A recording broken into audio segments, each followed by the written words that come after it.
Chamber of commerce 95వ వార్షికోత్సవాన్ని పురస్కరించుకుని video conference ద్వారా ప్రధాని ప్రసంగిస్తున్నారు. ప్రత్యక్ష ప్రసారం ద్వారా చూద్దాం. उसके सामने नए अवसर भी उतने ही ज्यादा आते हैं और अवसर भी सामने चले आते हैं. साथियों, ये हमारी एकजुटता, ये एक साथ मिलकर बड़ी से बड़ी आपदा का सामना करना, ये हमारी संकल्प शक्ति, ये हमारी इच्छा शक्ति, हमारी बहुत बड़ी स्ट्रेंथ है. एक राष्ट्र के रूप में हमारी बहुत बड़ी ताकत है. मुसीबत की दवाई, मुसीबत की एक ही दवाई है, मुसीबत की दवाई मजबूती है. मुश्किल समय ने हर बार भारत के डिटर्मिनेशन को अधिक स्ट्रेंथन किया है. एक नेशन के रूप में देशवासियों के रिजॉल्व को ऊर्जा दी है, संकल्प को शक्ति दी है. यही भावनाएं आज आईसीसी के आपके मेंबर के चेहरे पर भी और देशवासियों के चेहरे पर भी मैं देख सकता हूं, मैं पढ़ सकता हूं. करोड़ों देशवासियों के प्रयासों में मैं एक नई आशा देख सकता हूं, नया विश्वास देख सकता हूं. कोरोना का संकट पूरी दुनिया में बना हुआ है. पूरी दुनिया इससे लड़ रही है. कोरोना वॉरियर्स के साथ हमारा देश इस लड़ाई में जरा भी पीछे नहीं है. लेकिन इन सब के बीच हर देशवासी अब इस संकल्प से भी भरा हुआ है कि इस आपदा को अवसर में परिवर्तित करना है. इससे हमें देश का बहुत बड़ा टर्निंग पॉइंट भी बना रहा है.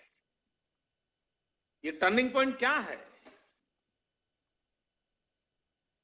आत्मनिर्भर भारत, सेल्फ रिलायंट इंडिया. आत्मनिर्भरता का, सेल्फ रिलायंस का ये भाव बरसों से हर भारतीय ने एक एस्पिरेशन की तरह जिया है. लेकिन फिर भी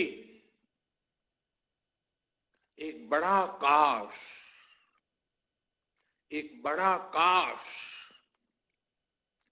हर भारतीय के मन में रहा है, मस्तिष्क में रहा है. ये काश क्या है? काश हम मेडिकल इक्विपमेंट के क्षेत्र में आत्मनिर्भर होते. काश हम डिफेंस मैन्युफैक्चरिंग में आत्मनिर्भर होते.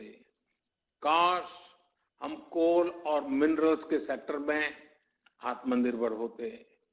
काश हम एडिबल ऑयल में, फर्टिलाइजर्स के क्षेत्र में आत्मनिर्भर होते. काश हम इलेक्ट्रॉनिक मैन्युफैक्चरिंग में आत्मनिर्भर होते. काश हम सोलर पैनल्स, बैटरीज और चिप मैन्युफैक्चरिंग में आत्मनिर्भर होते.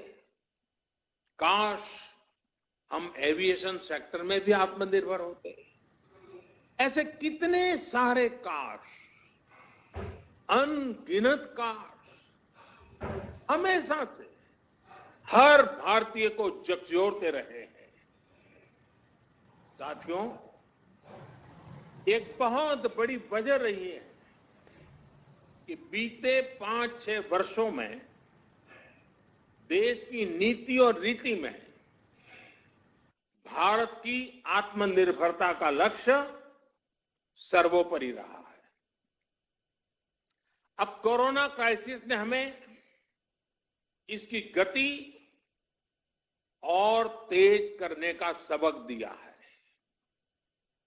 इसी सबक से निकला है आत्मनिर्भर भारत अभियान।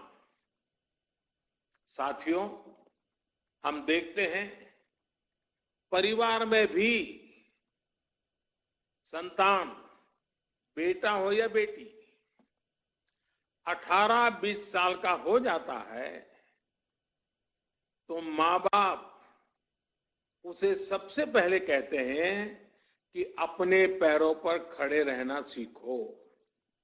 हर परिवार में सुना होगा, आप जो मुझे सुन रहे हैं सबने सुना होगा कि 18-20 साल की उम्र में उनके मां बाप ने उनको कहा होगा कि बेटे बेटी अब अपने पैरों पर खड़े रहना सीखो। एक तरह से आत्मनिर्भर भारत का पहला पाठ परिवार से ही शुरू होता है। भारत को भी अपने पैरों पर ही खड़े होना होगा। साथियों, आत्मनिर्भर भारत अभियान का सीधा सा मतलब है कि भारत दूसरे देशों पर अपनी निर्भरता कम से कम करे। हर वो चीज जिसे इंपोर्ट करने के लिए देश मजबूर है, वो भारत में ही कैसे बने। भविष्य में उन्हीं प्रोडक्ट्स का भारत एक्सपोर्टर कैसे बने, इस दिशा में हमें और तेजी से काम करना है। इसके अलावा हर वो सामान जो भारत का लघु उद्यमी बनाता है, हमारे हैंडीक्राफ्ट वाले जो सामान हमारे सेल्फ हेल्प ग्रुप से जुड़े करोड़ों गरीब बनाते हैं, जो दशकों से हमारे यहां बनता आ रहा है, गलियों मोहल्लों में बिकता रहा है, उसे छोड़कर विदेश से वही सामान मंगाने की प्रवृत्ति, इस पर भी हमने आत्मसंयम बरतना है, हमें नियंत्रण करना है। हम इन छोटे छोटे व्यापार करने वाले लोगों से केवल चीज ही नहीं खरीदते, पैसे ही नहीं देते, उनके परिश्रम को पुरस्कृत करते हैं, मान सम्मान बढ़ाते हैं। कभी सोचना, आप मर्सिडीज गाड़ी लेकर के जा रहे हैं और फुटपाथ पर छोटी चीज बेचने वाले की चीज आपने उतर करके खरीदी, वो पैसे नहीं गिनेगा, वो उसकी छाती फूल जाएगी। देखिए, मर्सिडीज गाड़ी वाला भी फुटपाथ पर मैं भले बैठाऊं लेकिन उतर करके मेरे से सामान खरीद रखा है, उसकी जिंदगी को एक ताकत मिलती है, उसको सम्मान मिलता है। हमें इस बात का अंदाजा भी नहीं होता कि इससे उनके दिल पर कितना प्रभाव पड़ता है, वो कितना गर्व महसूस करता है। इसलिए अब अपने लोकल के लिए वोकल होने का समय है। हर गांव, हर कस्बे, हर जिले, हर प्रदेश, पूरे देश को आत्मनिर्भर करने का समय है। साथियों, सालों पहले, दशकों पहले स्वामी विवेकानंद जी ने एक पत्र लिखा था। उस पत्र में उन्होंने लिखा था, the simplest method to be work upon at present is to induce Indians to use their own produce and get markets for Indian artware in other countries. Swami Vivekananda ji का बताया ये मार्ग पोस्ट कोविड वर्ल्ड में भारत की प्रेरणा है। अब देश प्रण कर चुका है और देश कदम भी उठा रहा है। आत्मनिर्भर भारत अभियान के तहत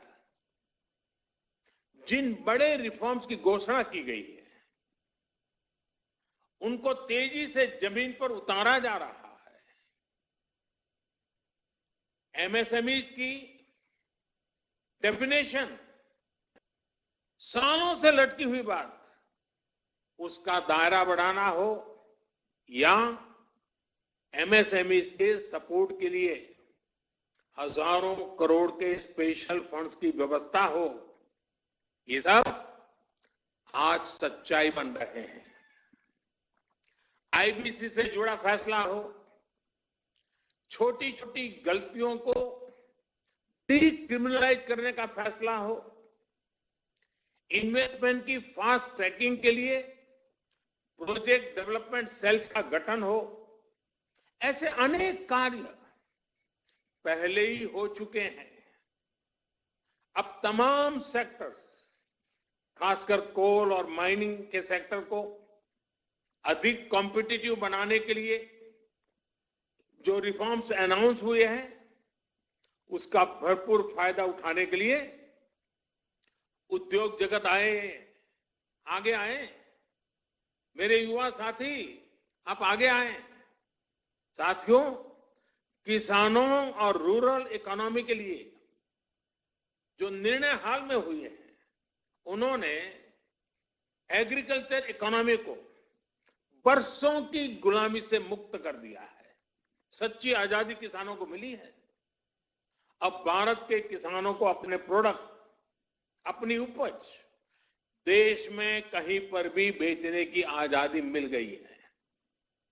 APMC act, essential commodities act, उसमें जो संशोधन किए गए हैं, किसानों और इंडस्ट्री के बीच पार्टनरशिप का जो रास्ता खोला गया है, उससे किसान और रूरल इकोनॉमी का कायाकल्प होना तय है। इन फैसलों ने किसान को एक प्रोड्यूसर के रूप में और उसकी उपज को एक प्रोडक्ट के रूप में पहचान दी है। साथियों, चाहे किसानों के बैंक खातों में सीधे पैसे ट्रांसफर करना हो, चाहे एमएसपी का फैसला हो, उनकी पेंशन की योजना हो, हमारा प्रयास किसानों को सशक्त करने का है। अब किसानों को एक बड़ी मार्केट फोर्स के तौर पर विकसित होने में सहायता की जा रही है। साथियों, लोकल प्रोडक्ट्स के लिए जिस क्लस्टर बेस्ड अप्रोच को भारत में बढ़ावा दिया जा रहा है, उसमें भी सभी के लिए अवसर भी मौजूद है। जिन जिलों, जिन ब्लॉक्स में जो पैदा होता है, वहीं आसपास इनसे जुड़े क्लस्टर विकसित किए जाएंगे। जैसे पश्चिम बंगाल में जूट किसानों के लिए पास में ही जूट आधारित उद्योगों को और मजबूती दी जाएगी। फॉरेस्ट प्रोड्यूस की अपार संपदा जुटाने वाले आदिवासी साथियों को उनके क्षेत्र में ही आधुनिक प्रोसेसिंग यूनिट्स उपलब्ध कराई जाएगी। इसके साथ ही बांबू और ऑर्गेनिक प्रोडक्ट्स के लिए भी क्लस्टर्स बनेंगे। सिक्किम की तरह पूरा नॉर्थ ईस्ट ऑर्गेनिक खेती के लिए बहुत बड़ा हब बन सकता है।